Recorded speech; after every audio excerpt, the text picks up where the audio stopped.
When the white man came here a stranger, he saw that the furs worn by our nations were valuable, and he showed to our ancestors many goods which he brought with him, and these were very tempting. The white man said, "Will you not sell the skins of your animals for the goods I bring?" Our ancestors replied, "We will buy your goods, and you will buy our furs."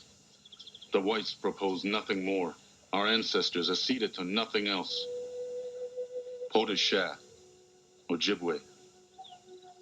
In the 1600s, French and English fur traders made deep inroads into the North American continent, where interior Indian nations hunted beaver, mink, fox, and other fur-bearing animals. For northern Indian nations, trading with Europeans was merely an expansion of a seasonal round that had been repeated for centuries.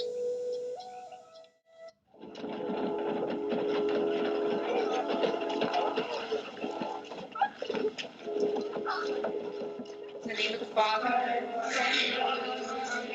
Our Lady of Good Studies, pray for us. Our Lady of Good Studies, pray for us. Our Lady of Good Studies, pray for us. In the name of the Father.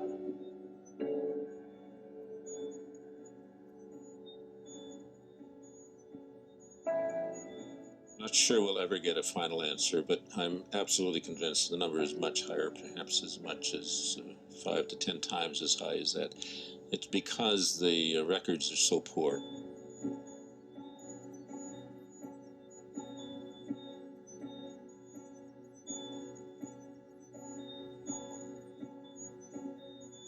They just didn't bother keeping track of children who died.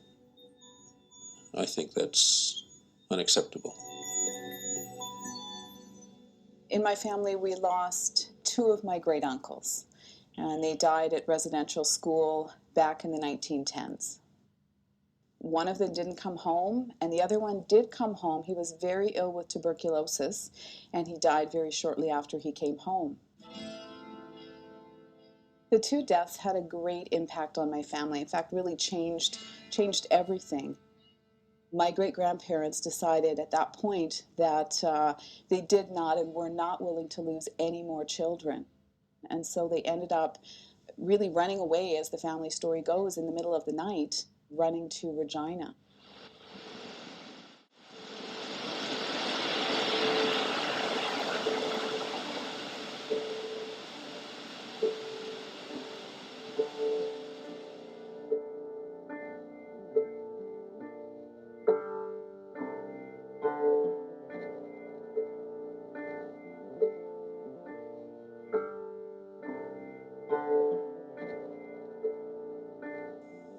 We are, in effect, more or less in a vicious circle.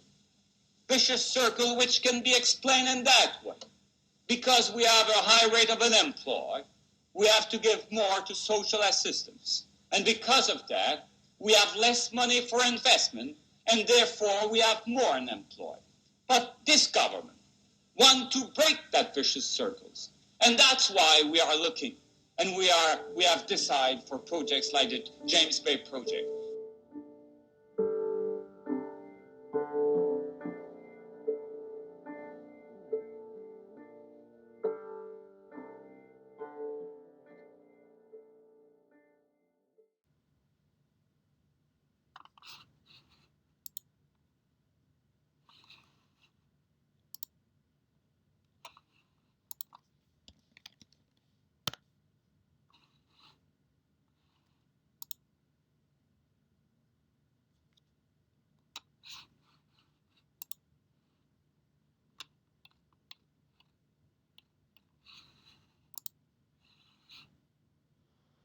Well, I'll tell you how it all began I believe, in a church basement on Church Street by non-Aboriginal and Aboriginal people just talking. It actually began just through sitting down over a cup of coffee. And they seen a need for a friendship center.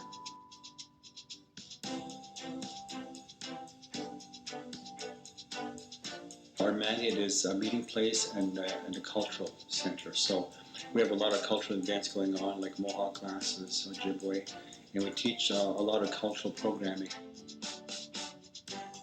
I've been executive director here for 11 years now. I want to be able to walk by here at 100 years old and say I was part of this beautiful community center. The thing is that we all have to come into our door to the community center knowing that we're helping the community overall.